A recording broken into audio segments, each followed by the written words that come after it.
Itu asyafaqah alal khalqi kullihim, punya empati, punya kasih sayang ke semua makhluk. Bahwa takdir kita ada perbedaan itu ya wajar, tapi bahwa definisi itu nyata. Tadi beliau menyebut termasuk satu saudara atau satu komunitas dengan makhluk-makhluk Allah yang lain. Pernah suatu saat Nabi memuji ada seorang nakal itu diterima tobatnya Allah karena di jalan ketemu anjing, kemudian ngasih minum anjing itu dan Allah mengampuni. Meskipun secara hukum usul fikih tidak bisa digeneralisir. Misalnya kalau minumin anjing 1 surga, kalau 100 tambah surga. Nanti lupa minumin manusia gara-gara kebanyakan minumin anjing gitu. Tapi apapun itu faktanya ada cerita di hadis seperti itu. Kemudian menyangkut komunitas internasional yang beberapa diantaranya tentu beda agama, beda keyakinan.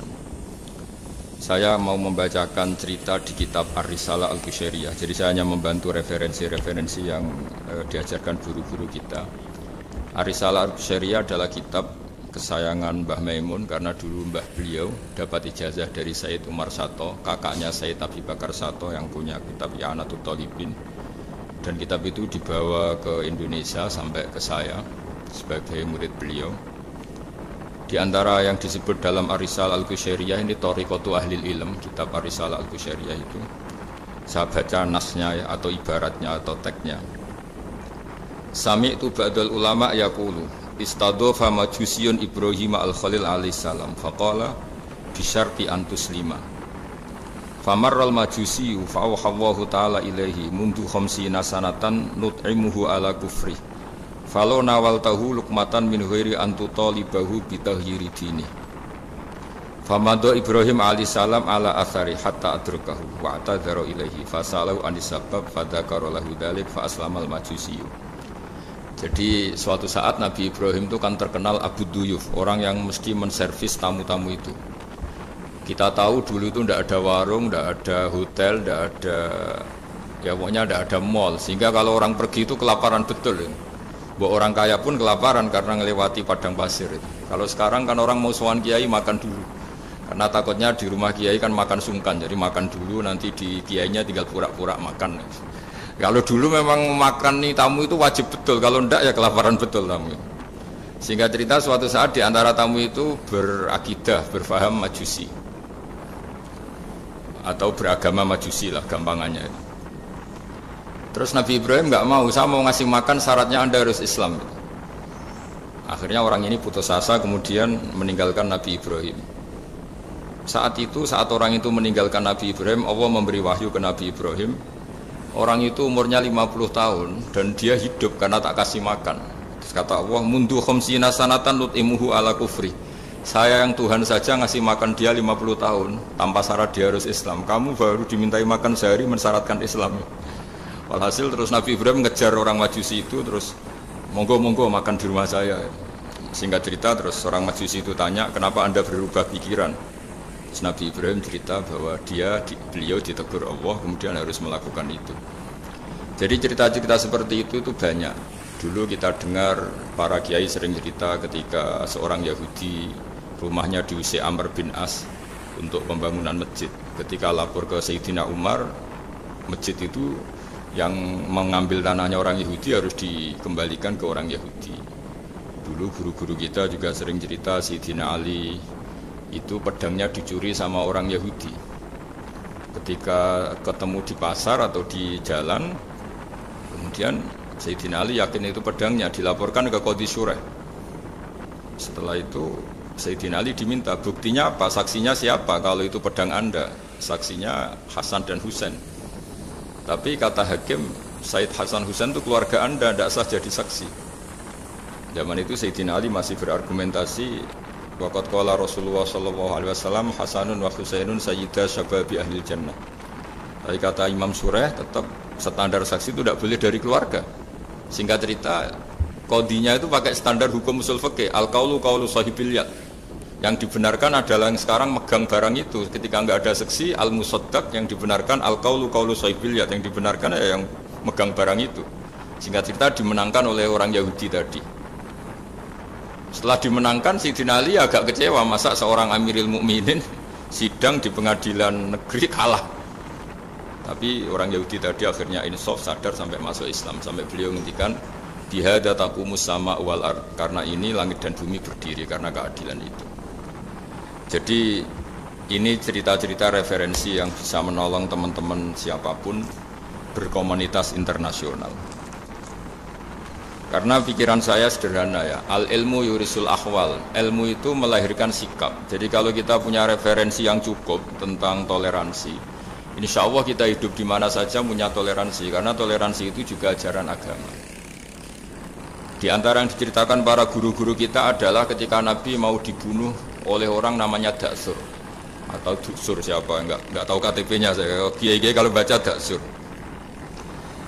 Ketika beliau sedang santai di satu tempat, tahu-tahu ada orang yang mengambil pedangnya kemudian bilang mayyam na'uka minni ya Muhammad, sekarang Anda sama saya berdua, siapa yang bisa menghalangi kamu?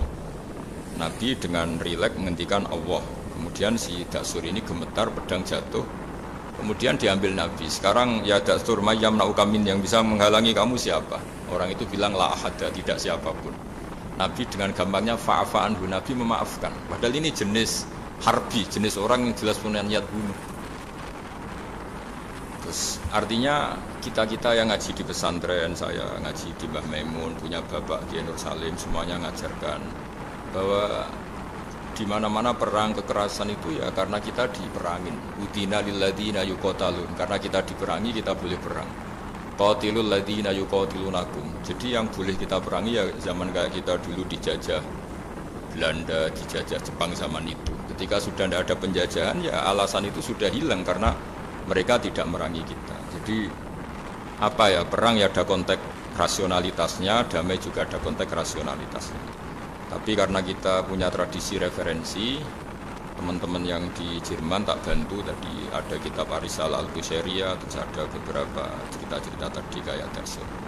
Kalau ayatnya jelas ya, jelas qatilul ladzina yuqatilunakum wa in janahu lisalmi fajnah laha wa tawakkal 'ala Allah. Bahkan seperti yang diceritakan Profesor Quraisy tadi, yang sedang kita benci pun bisa saja suatu saat teman. Dalam surat Mumtahanah itu atau Mumtahinah ada ayat asawwau ayyaj'ala bainakum wa bainal ladzina atitum minhum mawaddah. Bisa saja orang yang sekarang kamu benci suatu saat kamu cintai. Wallahu qadir, itu Allah Maha Kuasa. Dan tadi saya menambahkan yang dikatakan Profesor Quraisy tentang belajar. Dulu Nabi itu enggak puasa Asyura. Tapi ketika datang ke Medina, orang-orang Yahudi itu puasa Asyura. Coba tanyakan ke mereka, kenapa puasa tanggal 10? Terus mereka menjawab, yaumun najjawahu fi Musa, itu hari yang Allah menyelamatkan Nabi Musa. Terus fa'amara bisyami, kemudian Nabi menyuruh sahabat puasa. Artinya dulu itu segampang itu hidup, itu sesuatu yang baik, apa ya sudah. Ya sudah ditiru. Meskipun kita tahu Nabi itu tentu mustaqil bil istihad, Nabi itu orang yang mandiri. Tapi memberi percontohan kita betapa gampangnya kita seperti itu. Dulu ada seorang Yahudiyah meminta sama Sayyidah Aisyah dan dikasih. Ketika dikasih, dia mendoakan semoga kamu Aisyah selamat dari siksa kubur.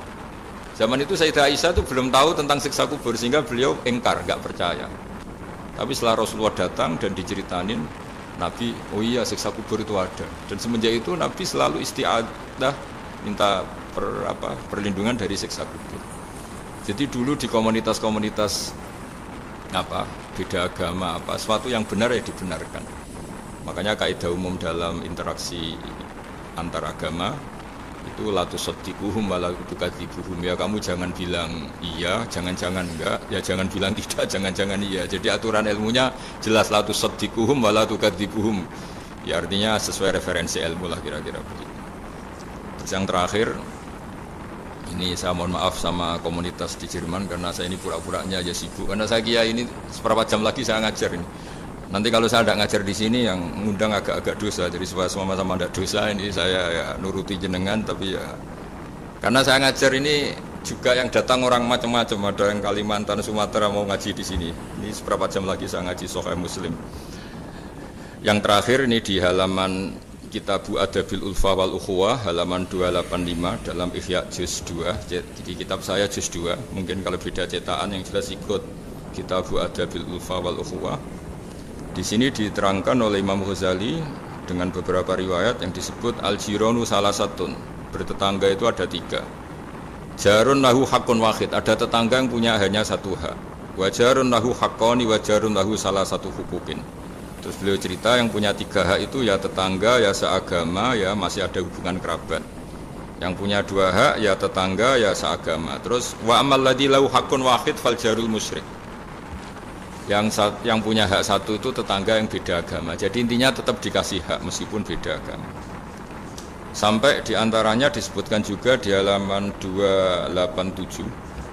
Imam Ghazali ngendikan, beliau berfatwa dan beliau bercerita, rawahu Umar bin Syu'aib an Nabi an Jaddih anin Nabi. Terus qala Mujahid kuntu inda Abdillah bin Umar wa ghulamun lahu yaslahu syatan faqala ya ghulam idza salakhta fabda bijarinal Yahudi. Abdullah bin Umar itu sedang memasak kambing, atau itu pembantunya ini sedang nguliti kambing. Itu pesannya Abdullah bin Umar, ya ghulam idza salakhta fabda bijarinal Yahudi, nanti jangan lupa tetangga kita yang Yahudi. Ini di Ihya halaman 287. Hanya cerita kebaikan. Jadi cerita-cerita perang itu ya karena kita diperangin, tapi ya kalau kita dibaikin ya baik, itu ajaran Islam. Hatta qala dzalika miraron. Faqala lahu lima taqulu hadza. Ini pembantunya juga enggak langsung menerima. Kenapa? Saking enggak mau nerimanya diulang-ulang lagi oleh Abdullah bin Umar. Faqala inna Rasulullah sallallahu alaihi wasallam lam yazal yusina bil jar hatta khashina annahu sayuwarrithu. Kenapa engkau melakukan itu ya Abdullah bin Umar? Terus beliau menjawab, Rasulullah itu selalu berpesan untuk berbuat baik sama tetangga. Jadi kita tahu kalau tetangga punya 3 hak, berarti seagama, ada hubungan kerabat, hakul jar, berarti 3. Ada yang seagama dan tidak punya hubungan kerabat, berarti punya 2 hak, yaitu 1 agama dan kerabat. Dan punya 1 hak saja, ya tidak keluarga, tidak seagama, tapi karena tetangga itu juga tetap punya hak. Dan itu pun masuk kategori lam yazal yusina bil jar, termasuk orang-orang yang harus kita baikin. Ya kalau di Qur'annya kayak tadi ya, qatilul ladzina yuqatilunakum, boleh merangi ya yang merangi kita. Udzina lil ladzina yuqatalun, diberi hak merangi ya sama yang merangi kita, bukan yang tidak merangi kita. Terus waqala Hisyam, Kanal Hasanu la yara ba'san antut imal jarul Yahudiyya wan Nasraniyya min udkhiyatik. Bahkan sebagian ulama di sini disebut Hasan Basri berpendapat kalau berkorban, kalau punya tetangga Yahudi yang butuh enggak apa-apa dikasih dagingnya. Ini di halaman Ihya 287 juz 2. Jadi dari cerita-cerita itu dan referensi-referensi itu, teman-teman di Jerman enggak usah khawatir lah kalau kiai-kiai kayak kita itu berfatwa enggak boleh berkomunitas internasional nanti takut begini enggak lah. Kita bacanya ya sama seperti yang dibaca Profesor Kures, sama yang dibaca guru-guru kita. Jadi itu kalau boleh dikatakan sumbangan saya lah, bahwa di kita di pesantren itu ajaran-ajarannya juga seperti itu. Dan tadi beberapa kitab saya sebutkan halamannya supaya bisa dicari, supaya tidak kelihatan hoax, juga tidak bikinan saya gitu, supaya jelas itu. Dan saya mohon maaf karena nggak bisa ngikuti sampai selesai, tapi saya apresiasi, semoga jadi syawal yang baik. Minal aidin wal faizin. Minal aidin artinya kita kembali menjadi ahli surga. Saya termasuk yang sependapat dengan kitab yang saya baca. Dulu kita ini ahli surga karena Nabi Adam lahirnya di surga dan diciptakan di surga. Karena satu kesalahan beliau harus kembali ke bumi. Dan setelah puasa itu selesai dan diterima, kita kembali ke ahli surga lagi, maksud minal aidin, kita kembali lagi berstatus sebagai ahli surga. Dan itu dimulai dari saling memaafkan, karena yang menghalangi masuk surga itu hak adami. Manusia itu kan paling kikir untuk memaafkan orang lain, padahal kalau hak adami belum selesai itu Allah tidak mau memaafkan. Makanya syaratnya masuk surga harus kita saling memaafkan. Dengan cara seperti itu insya Allah kita minal aidin wal faizin. Jadi mohon maaf, sekali lagi mohon maaf, saya tidak bisa ngikuti sampai selesai karena saya harus ngaji, karena bukan papa ya, memang harus. Nanti kan sunat itu mungkin saya tinggalkan. Mohon maaf sekali. Wassalamualaikum warahmatullahi wabarakatuh. Waalaikumsalam. Terima kasih sekali Bu Ustaz. Kalau misalnya untuk satu pertanyaan mungkin masih bisa Gus Pak, atau Profesor sama-sama harus tinggal 5 menit. Namun kan ini Gus, banyak yang nunggu, nanti saya yang dimarahin, ini saya juga menunaikan kewajiban. Ada satu pertanyaan dari Yang satu pertanyaan saya tunggu. Terima kasih Prof. Ini saya tanyakan langsung Prof. Saya pernah mendengar panjenengan menyampaikan tentang konsep perdamaian aktif dan pasif. Mungkin bisa dijelaskan Prof mengenai hal tersebut, khususnya dalam rangka mempersatukan hati tadi itu Prof. Baik. Jadi begini, saya beri contoh. Berdamai pasif itu Anda tidak ganggu orang. Damai aktif itu Anda memberikan sesuatu yang positif pada orang. Kalau kita berada di bus, duduk tanpa menyapa yang di samping kita, tanpa mengganggunya, kita duduk dengan baik sambil membaca atau merenung, itu terjadi kedamaian, tapi itu damai pasif. Ada yang aktif adalah Anda memberi dia, ini koran Mas mau baca, ini permen Mas, ajak dia ngobrol dan sebagainya, itu damai aktif. Nah di Al-Quran itu dua-duanya ada itu. Idza khatabahumul jahiluna qalu salam. Kalau mereka itu disapa oleh orang-orang jahil, mereka tinggalkan. Salama, saya berikan kedamaian, damaian pasti. Ya karena itu pesannya, kalau tidak bisa memberi, jangan ambil haknya orang. Kalau tidak bisa memuji, jangan cela dia. Kalau tidak bisa membantu, jangan jerumuskan dia. Itu damai pasif. Terima kasih. Terima kasih Prof. Shihab. Sejatinya kami ingin berdoa juga, tetapi insya Allah lain kali kita. Ya Prof. Terima kasih sekali. Terima kasih. Assalamualaikum. Terima kasih. Salam. Sekarang kita lompat kembali ke Gus Baha. Moga-moga beliau masih berkenan menjawab pertanyaan saya. Ngapunten Gus, satu saja Gus. Panjenengan pernah menyampaikan apabila kebodohan itu merusak, tetapi sok pintar itu jauh lebih merusak. Jadi mungkin panjenengan berkenan menyampaikan. Tentu ada bodoh yang benar-benar nggak ditoleransi Allah Ta'ala, yaitu bodoh tentang Tuhan ya. Kita dikasih nikmat Allah, dikasih bumi untuk dipakai tanpa bayar, dikasih oksigen. Kemudian kita bodoh, nggak tahu yang memberi siapa, itu kan bodoh betul.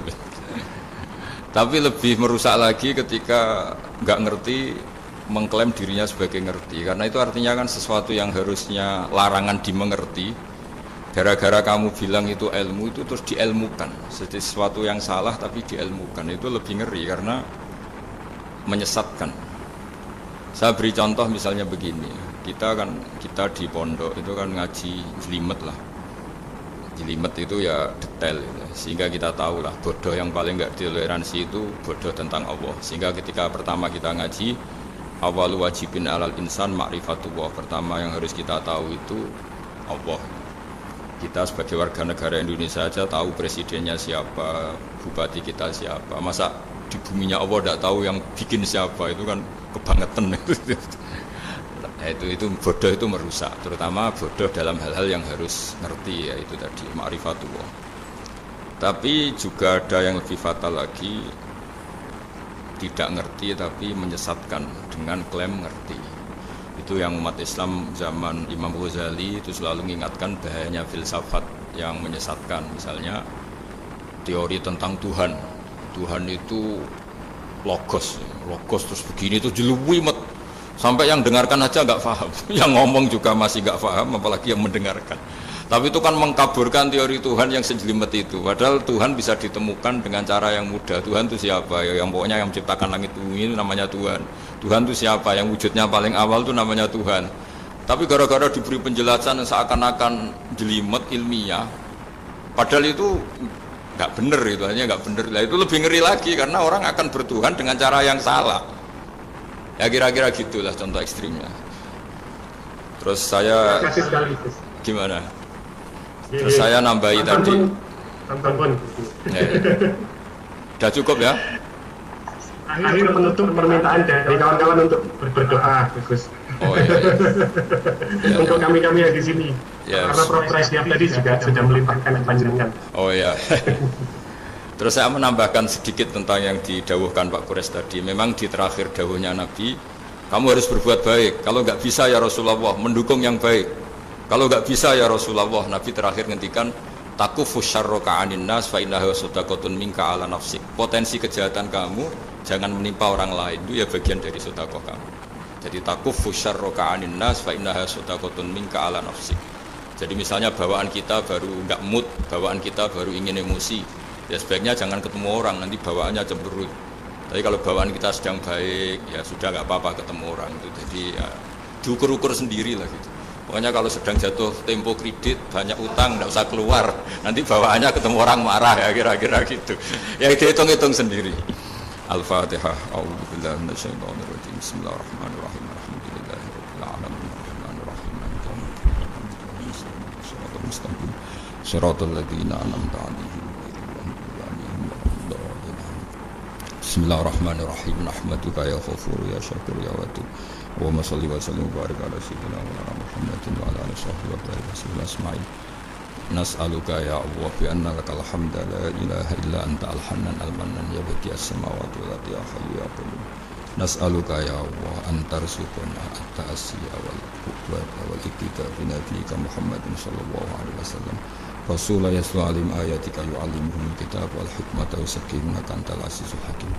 Wa nas'aluka ya Allah an taj'ala himmatana fi hadhihi dar ila kalimatikal ulya wasujuda laka warruku'a laka hatta nakuna ibadan laka ma'ari ayatin minka wa khiftin minka ya wa ir'ana fi aini riayatik wahfatna bihfik nama kunna ya wa fi ardika wa fi mulkika ya wa faj'alna aminin mutmainin alladhina la khawfun alaihim wa lahum yahzanun warzuqna al-bushra fid dunya wal akhirah urzuqna ya wa at-tawadduta wa at-tahabba ya wa sin yakunu dhalika sababan ya wa li ilahi kalimatika al-ulya wa khidmati dinika ya wa alal mahajjatil bayda lailuha kana hariha ya wa aqimna ala dhalika wa a'inna ala dzikrika wa syukrika wa husni ibadatik Rabbana atina fid dunya hasanah fil akhirati hasanah wa qina adzabannar sallallahu ala sayyidina Muhammad sallallahu alaihi wasallam subhana rabbika rabbil izzati amma yasifun wa salamun alal mursalin walhamdulillahi rabbil alamin. Al-Fatihah. Ar-Rahmanir-Rahim.